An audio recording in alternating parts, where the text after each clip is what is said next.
हाय GPCB aspirants.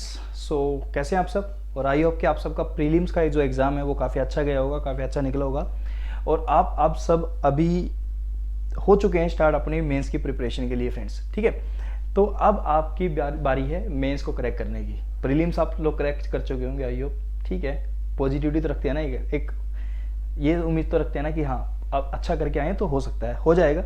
और आप अगर आपने मेहनत की है तो बच्चे, बिना मेहनत के तो नहीं होगा। देखो मेहनत की है अगर आप लोगों ने तो you will definitely crack that prelims and after that अब बारी है मेंस की। तो now we are our main focus is the mains exam. ठीक है फ्रेंड्स, अब मेंस के लिए पूरी तरह से तैयार हो जाइएगा, क्योंकि मेंस है जो आपको निकालना है किसी भी कीमत पे। अब उसके लिए करना क्या है कि बस जो सिलेबस है उसी को पढ़ना है, लेकिन इस चीज़ का ध्यान रखिएगा कि एग्जाम में डायरेक्टली स्ट्रेट फॉरवर्ड क्वेश्चन नहीं आते हैं, पहली बात। दूसरी बात, ऊपर ऊपर से पढ़कर कभी पेपर क्लियर होगा ही नहीं, क्योंकि एनालिसिस करके देखिएगा प्रीवियस ईयर के क्वेश्चंस की, देन आपको ये रियलाइज होगा कि भाई कितना पढ़ने की रिक्वायरमेंट है, कितने डेप्थ तक उस टॉपिक में जाने की रिक्वायरमेंट है, आपको तब रियलाइज होगा। अदरवाइज आप पता नहीं, आप पढ़ ही नहीं पाओगे उन चीज़ों को। तो इसीलिए आपके लिए ये चीज़ की इंपॉर्टेंस सबसे ज़्यादा होती है कि हमें पता होना चाहिए कि हमें कितने एनालिसिस, कितने डेप्थ तक टॉपिक्स को पढ़ना है, कौन कौन से टॉपिक्स हमारे लिए ज़्यादा इंपॉर्टेंट बनते हैं। अब उसके लिए फ्रेंड्स क्या है कि आप कोचिंग इंस्टीट्यूट्स में अपना जो है कोर्स परचेज कर सकते हैं और आप तैयारी कर सकते हैं। अगर आप सेल्फ प्रिपरेशन करना चाहें तो you can that also, and आप वो भी कर सकते हैं, उसमें भी कोई इशू नहीं है। बस आपको पता होना चाहिए कि भाई किस तरीके से हमें तैयारी करनी है। ठीक है, हमारा जो कोर्स है यूरोपीडिया का वो ऑलरेडी लॉन्च हो चुका है, एक मॉड्यूल हमने लॉन्च किया हुआ है जीपीसीबी के लिए। आप हमारे साथ जुड़ सकते हैं। ऑल दो क्लासेस कुछ हो चुकी हैं, काफ़ी क्लासेस हो चुकी हैं और क्लासेस आप कंटिन्यूसली चल भी रही हैं। तो आपको रिकॉर्डिंग क्लासेस भी मिलेंगी, आपको लाइव क्लासेस भी मिलेंगी, 1-to-1 मेंटर्स भी आपको मिलेंगे। आपका जो भी क्वेरीज होंगी, जो भी इश्यूज आपके होंगे टॉपिक से रिलेटेड, आप डायरेक्टली मेंटर से डिस्कस कर सकते हैं। ठीक है फ्रेंड्स, तो ये जानकारी मुझे देनी थी। अब मेरा काम जो है, आज वीडियो जो बना रहा हूँ मैं सॉलिड वेस्ट के ऊपर, मैं एक वीडियो बना रहा हूँ। सॉलिड वेस्ट के ऊपर क्या है बच्चे, बेसिकली होता क्या है कि सॉलिड वेस्ट है ना, ये एक सिलेबस है, मेंस का सिलेबस है, सॉलिड वेस्ट लिखा हुआ है, सॉलिड वेस्ट, उसकी डिस्पोजल, मैनेजमेंट, ये सब लिखा हुआ है। तो अब ये सॉलिड वेस्ट क्या है basically, what is this solid waste, क्या होता है सॉलिड वेस्ट, किसको बोलते हैं सॉलिड वेस्ट। तो सॉलिड वेस्ट बेसिकली होता है क्या है friends, solid waste is any type of discarded material, right, it is an any type of discarded material, उसको हम बोलते हैं सॉलिड वेस्ट। लेकिन सॉलिड नेचर का होना चाहिए, लिक्विड वेस्ट की बात नहीं कर रहे हैं। द मटेरियल जो हमने डिस्कार्ड कर दिया, अब हमारे यूज का नहीं है, तो हम उसको बोल देते हैं that is the solid waste, है ना। मान लो हमारे घर में क्रोकरीज है, हम क्रोकरीज का पहले यूज कर रहे थे बट अब हमारे लिए वेस्ट हो गई है वो, तो that is the solid waste. Papers हैं, पहले यूज कर रहे थे, अब हमारे लिए वेस्ट हो गया, रद्दी हो गई है वो, तो सॉलिड वेस्ट है। Vegetable peeling, fruit peelings, these all are the solid waste. और डेली आपके डस्टबिन में जो जाता है वो सॉलिड वेस्ट ही तो जाता है, यस और नो। तो इस सॉलिड वेस्ट बेसिकली एक टाइप का डिस्कार्डेड मटेरियल सी होता है, जो कि प्रोड्यूस होता है किसी भी कम्युनिटी के अंदर by the industrial activities, by the house hold activities, by the commercial activities, कोई भी एक्टिविटीज, चाहे इंडस्ट्रीज में भी तो प्रोड्यूस होता है। So solid waste which is being produced in the industries or you can say by industrial activities, that solid waste we say it is the industrial solid waste. The solid waste which is being produced due to the household activities, we say it is the domestic solid waste. The solid waste which is being produced by the commercial activities, commercial solid waste. Agricultural activities, agricultural solid waste.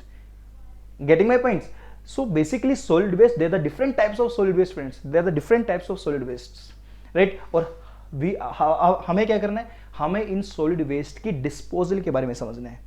आप लोगों ने friends एक नाम सुना होगा sir, solid waste management एक नाम की चीज होती है ना। सॉलिड वेस्ट मैनेजमेंट, उसके रूल्स क्या हैं और क्यों ये सॉलिड वेस्ट मैनेजमेंट पिक्चर में आया है, उसके रूल्स पिक्चर में आए हैं, क्यों हम सॉलिड वेस्ट के डिस्पोजल की बात करते हैं, why we are saying that solid waste का डिस्पोजल एक इफेक्टिव वे में होना चाहिए, what is the purpose of doing that, is there any reason behind that, yes there is a reason, there is a reason behind that, so that's why we are saying that effectively हमें solid waste को dispose करना है।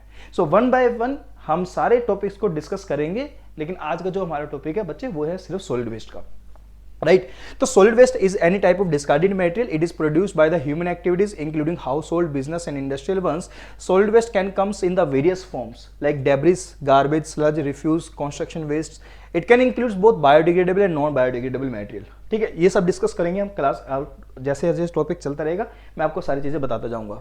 Now this hazardous waste, अब देखो ये जो solid waste होते हैं ना, ये हजार्डस भी हो सकते हैं, नॉन हजार्डस भी हो सकते हैं। बेसिकली हजार्डस का मतलब क्या होता है, हजार्डस का मतलब hazardous waste possessed at least one of the 4 characteristics. Hazardous waste के लिए ये कैरेक्टरिस्टिक्स होती है अगर जिस सॉलिड वेस्ट में, तो हम बोलते हैं that solid waste is hazardous.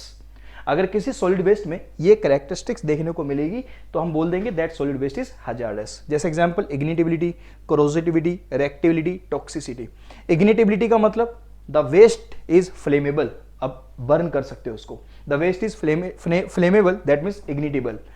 कोरोसिटिविटी, reactivity, toxicity. Corrosivity, reactivity and toxicity. Now what does it mean? Corrosivity, the waste can rust or decompose.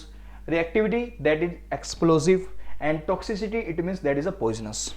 So any type of solid waste which possess these four characteristics, that solid waste is termed as the hazardous solid waste. उसको क्या बोल देते हैं बच्चे? hazardous solid waste बोल देते हैं।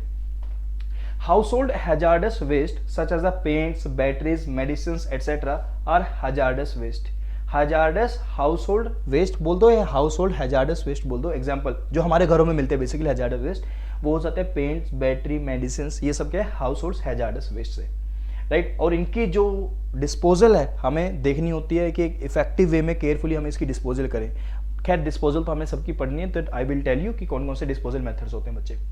Now municipal solid waste which is biodegradable and non-biodegradable but it is not corrosive, toxic, ignitic or reactive is considered as the non-hazardous solid waste.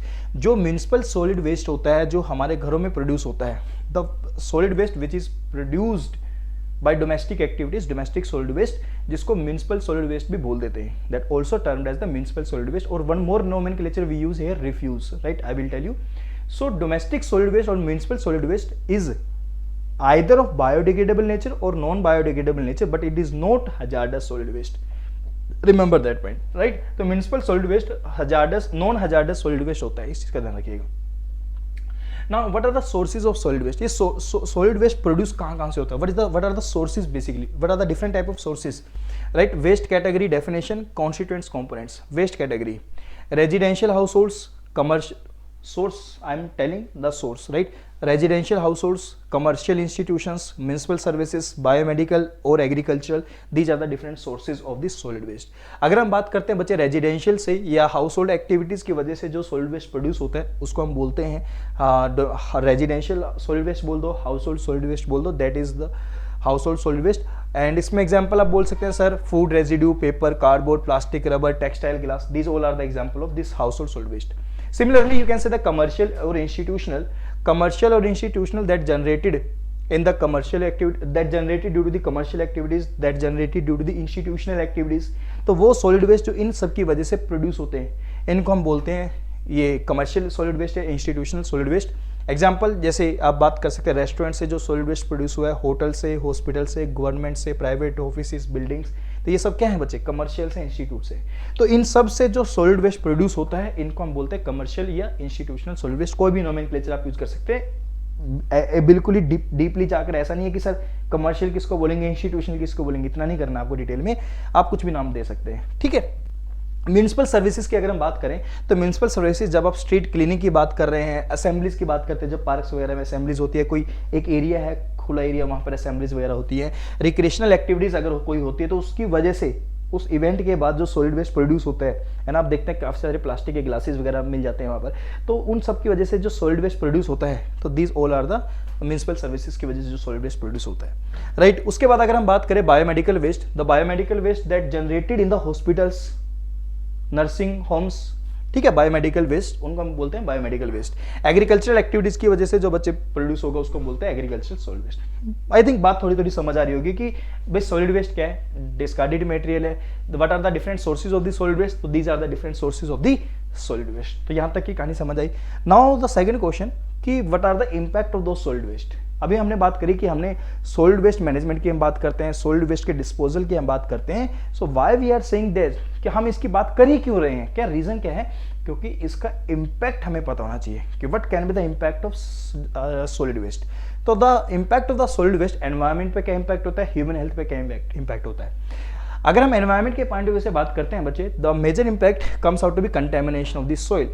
Environment पे इम्पैक्ट की बात करें तो कंटेमिनेशन ऑफ द सॉइल, कि अगर आपने solid waste को soil के ऊपर कहीं पर भी डिस्पोज किया हुआ है तो वो सॉइल जो एक तरीके से कंटेमिनेट हो जाएगी, उसकी फर्टिलिटी रिड्यूस हो जाएगी।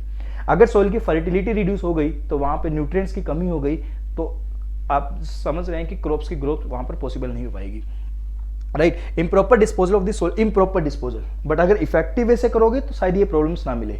Improper disposal of solid waste can contaminate the soil with chemicals, heavy metals, other pollutants. This reduces the soil fertility and hinders the plant growth. Habitat destruction हो जाता है, अगर आपने सॉलिड वेस्ट कहीं पर dispose कर दिया तो वहां का जो हैबिटेट है वो डिस्ट्रक्ट हो, वो उसमें डिस्ट्रक्शंस आ जाएंगी। नेचुरल हैबिटेट्स और water bodies can lead to the habitat destructions, right, because जो एनिमल्स है वो सफर करेंगे उस सॉलिड वेस्ट के डिस्पोजल की वजह से, right. Green house gas emission, अब ये ग्रीन हाउस गैस एमिशन एक वर्ड है, ग्रीन हाउस गैस एमिशन, जो गैसेज, जो वो सारी गैसेज जो हीट को ट्रैप करती है बेसिकली उनको ग्रीन हाउस गैसेज बोलते हैं। तो सॉलिड वेस्ट की जब हम डिस्पोजल करते हैं ना तो ग्रीन हाउस गैस की एमिशन भी होती है। अब सर ये कैसे होता है, इसके लिए हम एक डिस्पोजल मेथड डिस्कस करेंगे, वहां पर आपको चीजें समझ आएगी। The method name is sanitary landfill, बाद में जाके पढ़ेंगे सैनिटरी लैंडफिल क्या होता है उसके बारे में, तब आपको चीजें क्लियर हो जाएंगी। ह्यूमन हेल्थ पे क्या बच्चे इसका इंपैक्ट आता है, ह्यूमन हेल्थ की अगर बात करें, the water and air pollution, तो अगर ह्यूमन हेल्थ की बात करोगे तो आपका आपने सॉलिड वेस्ट को डिस्पोज किया तो एयर पोल्यूट हो गई, वाटर पोल्यूट हो गया, तो अगर वो पानी आप कंज्यूम कर रहे हैं तो आपको डिजीज हो जाएंगी। एयर भी पोल्यूटेड है, उस एयर में आप ब्रीथ कर रहे हैं तो आपको अगेन पोल्यूशन होगा, आपको अगेन डिजीज होंगी, एयरबोर्न डिजीज। तो वाटर मटेरियल्स कैन सीप into the water bodies and can contaminate them, तो आपकी वाटर बॉडीज कंटेमिनेट हो गई हैं। तो अगर वाटर बॉडीज कंटेमिनेट हो गई हैं दैट मीन्स आप उस पानी को कंज्यूम डायरेक्टली नहीं कर पाएंगे, तो बेसिकली डिजीज के लिए रिस्पॉन्सिबल है यहाँ पर। और वाटर बोर्न डिजीज में एग्जांपल कोलेरा की बात करते हैं, टाइफाइड की बात करते हैं, ठीक है, हेपेटाइटिस, डायसेंट्री, इन सब की हम बात करते हैं। Burning of solid waste in open dumps और incinerator releases the toxic gases, कुछ अगर हम बर्निंग करते हैं सॉलिड वेस्ट की तो कुछ टॉक्सिक गैसेज रिलीज होती हैं।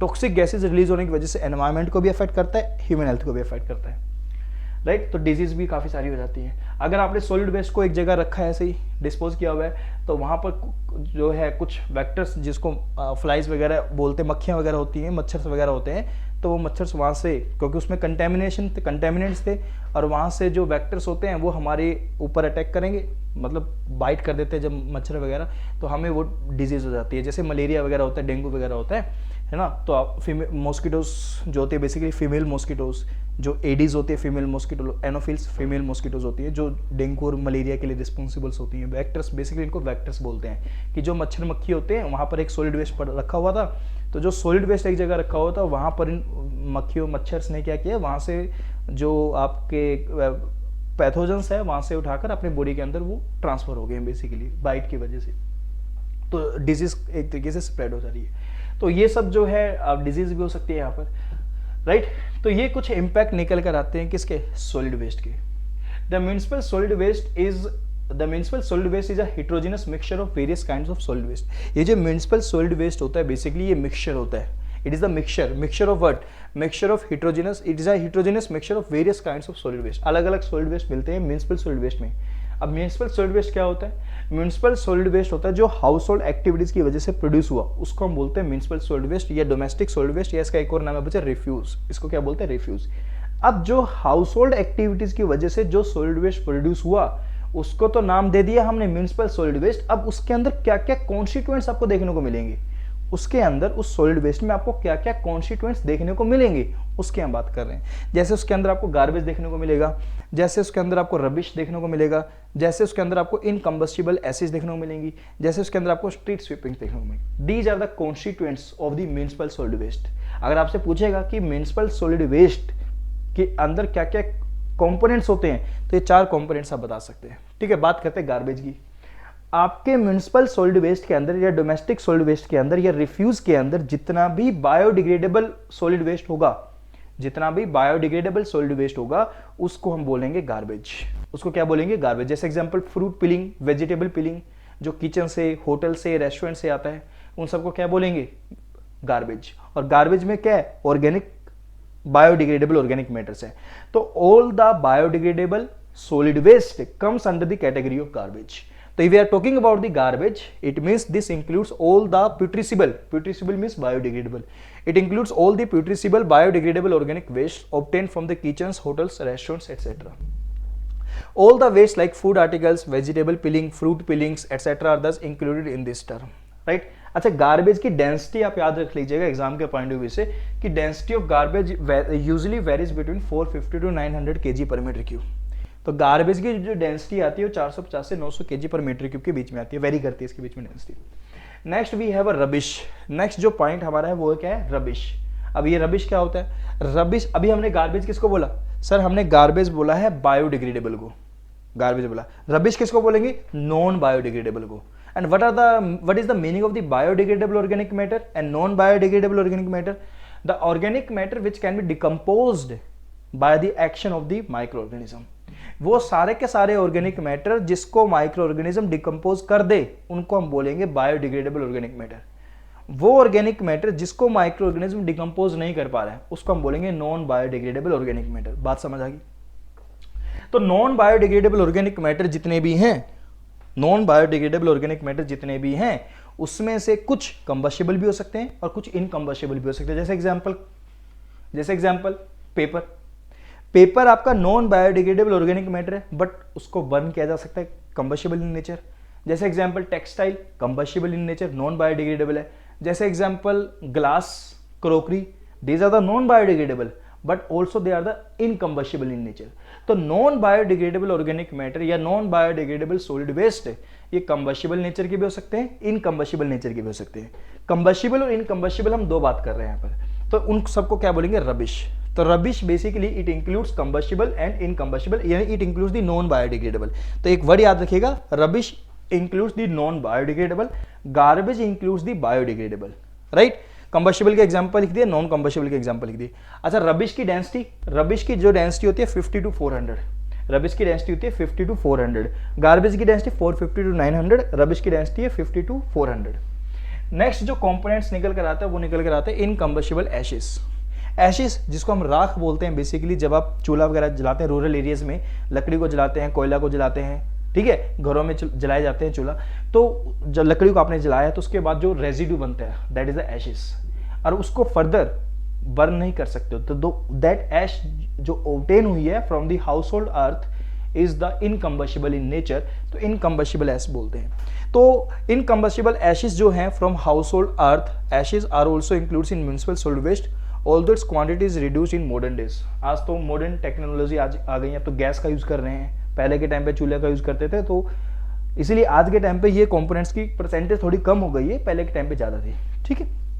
इसकी डेंसिटी सबसे ज्यादा आती है 700 to 850, एसिड की डेंसिटी सबसे ज्यादा है 700 to 850 kg per meter cube. एक होता है इसमें कंपोनेंट स्ट्रीट स्वीपिंग। अब स्ट्रीट स्वीपिंग क्या होता है कि जनरली होता है क्या है कि सड़कों से जो हमारे घर के बाहर गली है वहां से हवा की वजह से जो कुछ मिट्टी के पार्टिकल्स है वो उड़कर हमारे घर में आ गए।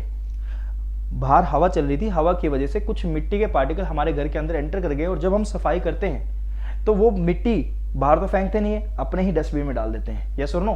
तो ये जो है this is also the parts of the municipal solid waste. तो स्ट्रीट स्वीपिंग बोलते हैं इसको, जो डस्ट पार्टिकल्स एंटर कर गए हैं हमारे सॉलिड वेस्ट के अंदर, हमारे घर से प्रोड्यूस नहीं हुआ है, बेसिकली बाहर से उड़कर जो धूल मिट्टी आई है। तो म्युनिसिपल सॉलिड वेस्ट में also include the fine dust, silt and sand obtain from the street sweeping. तो ये म्युनिसिपल सॉलिड वेस्ट के मैंने कंपोनेंट्स आपको बताए हैं, तो याद रखिएगा मैंने म्युनिसिपल सॉलिड वेस्ट के कंपोनेंट्स आपको बता दिए, ठीक है। सॉलिड वेस्ट मैनेजमेंट, अब बात करते हैं सॉलिड वेस्ट मैनेजमेंट की, राइट। मैंने आपको सॉलिड वेस्ट बताया क्या होता है, उनके सोर्सेज हमने डिस्कस कर लिए, म्युनिसिपल सॉलिड वेस्ट के कंपोनेंट्स के बारे में भी हम डिस्कस कर चुके हैं। Now we are talking about the solid waste management. अच्छा, इसका इंपैक्ट भी पढ़ चुके हैं हम लोग, इसका इंपैक्ट भी हमने पढ़ लिया है। अब हम बात कर रहे हैं सॉलिड वेस्ट मैनेजमेंट की। Now we are discussing about this solid waste management. Now what is this solid waste management? अब ये क्या होता है?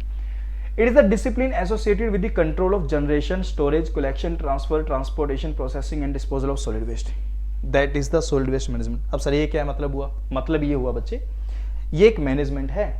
ये क्या है? एक मैनेजमेंट। मैनेजमेंट का मतलब क्या होता है? What is management? किसको बोलते हैं मैनेजमेंट? जो मैनेज करता है। ये मैनेज किसको करेगा? सॉलिड वेस्ट को। तो मैनेज करने का मतलब क्या हुआ? मैनेज करने का मतलब ये हुआ कि ये कंट्रोल करेगा किसको? जनरेशन को। जनरेशन किसका? सॉलिड वेस्ट का। कि सॉलिड वेस्ट कहां से जनरेट हो रहा है, बेसिकली उसकी बात हो रही है, उसके मैनेजमेंट की बात हो रही है, उसको मैनेज करना अपने को। स्टोरेज की बात करेंगे हम यहाँ पर, उसके कलेक्शन की बात करेंगे, कैसे कलेक्शन करना है, ट्रांसफर एंड ट्रांसपोर्ट कैसे करेंगे, प्रोसेस कैसे करने हैं, कौन कौन से डिस्पोजल मेथड्स हमने यूज करने हैं। तो ये सारे के सारे प्रोसेस सॉलिड वेस्ट मैनेजमेंट के अंदर रहेंगे। What is the purpose of this solid waste management? Solid waste management की अगर हम बात करते हैं बच्चे, तो सॉलिड वेस्ट मैनेजमेंट एक मैनेजमेंट है जो कि कंट्रोल करती है सॉलिड वेस्ट से रिलेटेड एस्पेक्ट्स पे। कौन कौन से? उसकी जनरेशन कहाँ हो रही है, स्टोरेज, कलेक्शन, ट्रांसपोर्टेशन, प्रोसेसिंग कैसे कर रहे हैं, डिस्पोजल कैसे कर रहे हैं, तो इन सब के ऊपर मैनेजमेंट हो रही है। इन सब की मैनेजमेंट को ही क्या बोलेंगे? Solid waste management. ये सब प्रोसेस की।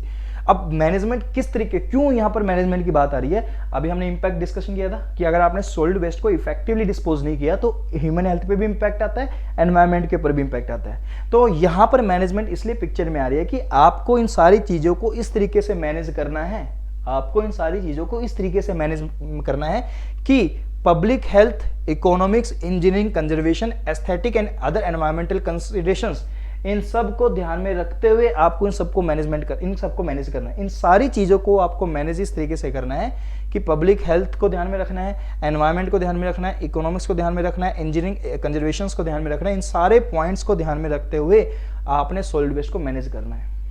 ठीक है, इन सारी चीजों को ध्यान में रखते हुए आपको सॉलिड वेस्ट को मैनेज करना, तभी हम बोल पाएंगे this is the solid waste management.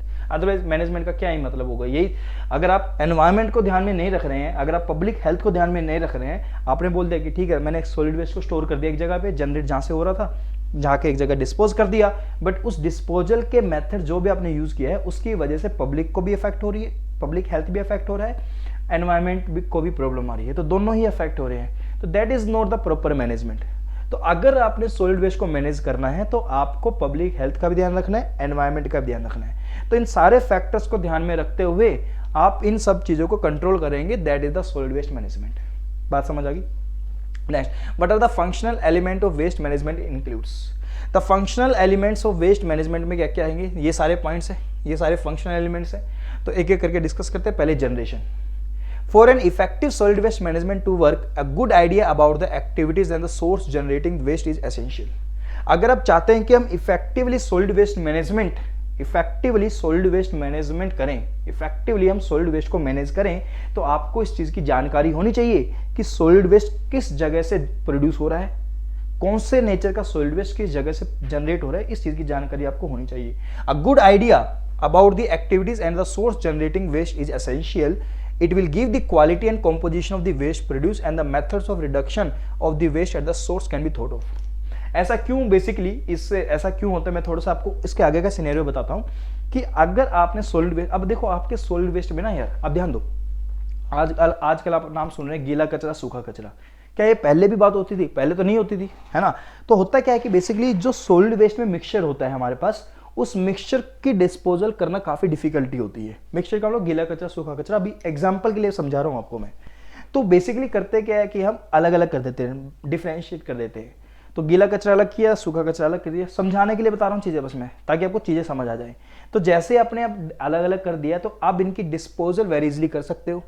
ठीक है, पहले क्या कर रहे थे हम लोग? डिस्पोजल करने के लिए इनको अलग अलग कर रहे थे, पैसा ज्यादा लग रहा था, मेहनत ज्यादा हो रही थी, है ना। तो पहले हम क्या कर रहे थे, इनको अलग अलग कर रहे थे, फिर डिस्पोजल कर रहे थे। अब हमने क्या किया, सॉलिड वेस्ट मैनेजमेंट में एक चीज निकल कर आई कि जनरेशन, कि सॉलिड वेस्ट कहां से जनरेट हो रहा है। अगर आपको इस चीज का आइडिया है कि यहां से सॉलिड वेस्ट जनरेट हो रहा है, तो आप वहीं से एक आइडिया लगा सकते हैं कि जहां से भी सॉलिड वेस्ट प्रोड्यूस हो रहा है, वहीं पर इन चीजों को डिफरेंशिएट करवा दो, वहीं से इन चीजों को डिफरेंशिएट करवा के चलो कि गीला कचरा अलग कर दे, सूखा कचरा अलग कर दे, ताकि आगे जाके हमें प्रॉब्लम क्रिएट ना हो।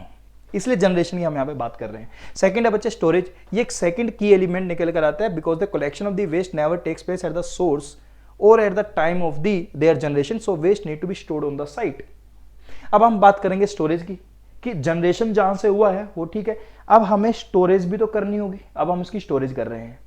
तो it is the second key element because collection of the waste never takes place at the source और at the time of their generation. जहां से सॉलिड वेस्ट जनरेट हुआ है वहीं पे स्टोर थोड़ी करेंगे, जहां पे सॉलिड वेस्ट प्रोड्यूस होता है वहीं पर ही स्टोरेज नहीं होती है, तो सॉलिड वेस्ट की स्टोरेज भी करनी होती है। तो ये भी आप सॉलिड वेस्ट की स्टोरेज करने के लिए आपने डस्टबिन वगैरह डाल रख दिए हैं कि आप सॉलिड वेस्ट की वहां स्टोरेज कर सकते हैं। फिर थर्ड पॉइंट है कलेक्शन। अब आपने डस्टबिन वगैरह रख दिए हैं, तो आपको पूरे एरिया के सॉलिड वेस्ट को कलेक्ट करना है। तो अब आप बात करेंगे कलेक्शन की। तो आपने कलेक्शन की बात करी, this includes the gathering of the waste and holding them to the location where it will be either transferred, process और डिस्पोज्ड। हमने डस्टबिन वगैरह रख दिए थे कि सॉलिड वेस्ट को वहां स्टोर कर दीजिए, क्योंकि जहां से सॉलिड वेस्ट जनरेट हो रहा है वहीं पर स्टोर थोड़ी कर पाएंगे। डेली का जो सॉलिड वेस्ट जनरेट हो रहा है, हमने उस सॉलिड वेस्ट को एक जाके डस्टबिन में डाल दिया है, अब वो वहां पे स्टोर हुआ है। नेक्स्ट डे आके या 2 दिन के बाद वो सॉलिड वेस्ट को कलेक्ट किया जाता है और उसको किसी पर्टिकुलर साइट पर लेकर आया जाता है। ठीक है, तो ये जो कलेक्शन कर रहे हैं पूरे एरिया में से हमने सॉलिड वेस्ट को कलेक्ट करके एक पर्टिकुलर जगह पे रख दिया है, उस पर्टिकुलर लोकेशन पे रख दिया, कलेक्शन कर दिया है। अब उसके बाद हमें क्या करना है, ट्रांसफर एंड ट्रांसपोर्टेशन करनी है। ट्रांसफर एंड ट्रांसपोर्टेशन, यहाँ पर जो सॉलिड वेस्ट आया है अब हमें यहाँ से इसकी ट्रांसफर करनी होगी दूसरी जगह पे, उस जगह पे जहाँ पर हमें क्या करने होंगे, कुछ प्रोसेस वगैरह करने होंगे, उस जगह पे जहाँ पर हमें डिस्पोजल करने होंगे, है ना। तो अब उसके बाद हम करेंगे transfer and transportation. It involves the transfer of the waste from smaller collection unit to larger ones for transportation over long distances. Processing की अगर हम बात करें, it is done to alter the physical and chemical characteristics. अब इसके ऊपर कुछ process किए जाते हैं बेसिकली सॉलिड वेस्ट के ऊपर, इसकी फिजिकल एंड केमिकल कैरेक्टरिस्टिक्स में कुछ चेंज आता है waste of for energy resource recovery and recycling. अब ऐसा नहीं है, देखो ध्यान दो, जितना भी सॉलिड वेस्ट प्रोड्यूस हुआ है हम सारे सॉलिड वेस्ट की डिस्पोजल नहीं करते हैं। इसमें से कुछ सॉलिड वेस्ट को बर्न किया जाता है, कुछ सॉलिड वेस्ट को डिस्पोज किया जाता है, कुछ सॉलिड वेस्ट को रिसाइकल किया जाता है। तो ये सब क्या है, प्रोसेस किए गए हैं। ये सब क्या है, हमने प्रोसेस किए कि किस सॉलिड वेस्ट को हमने बर्न करना है, किस सॉलिड वेस्ट को हमने डिस्पोज करना है, या किस सॉलिड वेस्ट को हमने क्या करना होगा, किस सॉलिड वेस्ट को हम बर्न कर रहे हैं, किस सॉलिड वेस्ट को हम डिस्पोज कर रहे हैं, किस सॉलिड वेस्ट को हम रिसाइकल कर रहे हैं। तो बेसिकली कुछ प्रोसेस हम लोग करेंगे सॉलिड वेस्ट के ऊपर। It is done to alter the physical and chemical characteristics of the waste for energy resource and recovery and recycling. Right, these are the processing. Disposal, अब बाद में फिर हम लास्ट में डिस्पोजल कर देते हैं। So it is the last stage of solid waste management. It is the last stage of solid waste management where the type of method of disposal is selected according to the type of the waste combined with land environment and climatic considerations. तो ये हमारे पास कुछ components निकल कर आते हैं, functional elements निकल कर आते हैं सॉलिड वेस्ट मैनेजमेंट के।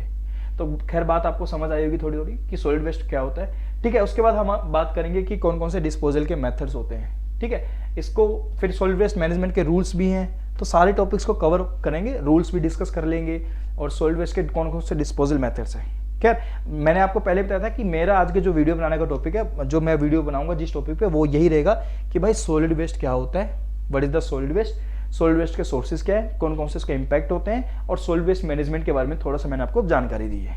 Clear friends? ठीक है, इसकी क्लासेस इसके कॉन्टिन्यूसली जो अब फिर मैंने आपको ये भी बताया कि क्लासेस चल रही है कॉन्टिन्यूसली। आप अगर आप हमारे साथ कनेक्ट होना चाहते हैं तो आप हमारे साथ कनेक्ट हो सकते हैं। आप गूगल फॉर्म में भी फिल कर सकते हैं जो डिस्क्रिप्शन बॉक्स में गिवन है, उस पर क्लिक करेंगे, लिंक अपनी डिटेल्स को ऐड करेंगे, आप डायरेक्टली व्हाट्सएप ग्रुप में ज्वाइन हो जाएंगे हमारे साथ। सेकंड इज दिस कि आप डायरेक्टली इंस्टीट्यूट में कॉल कर सकते हैं और कोर्स को परचेज कर सकते हैं, साइट पर जाकर भी कोर्स को परचेज कर सकते हैं फ्रेंड्स। ठीक है, तो फिर से टाइम नहीं है, प्रिपरेशन बूस्टअप कर दीजिएगा। अगर आप कहीं पर भी आपको दिक्कत आ रही है, किसी क्वेश्चंस में, किसी टॉपिक में प्रॉब्लम फेस कर रहे हैं, तो आप डायरेक्टली हमसे कनेक्ट कर सकते हैं फ्रेंड्स। ठीक है, ओके, तो मिलते हैं फिर आपसे नेक्स्ट क्लास में। Okay, thank you everyone.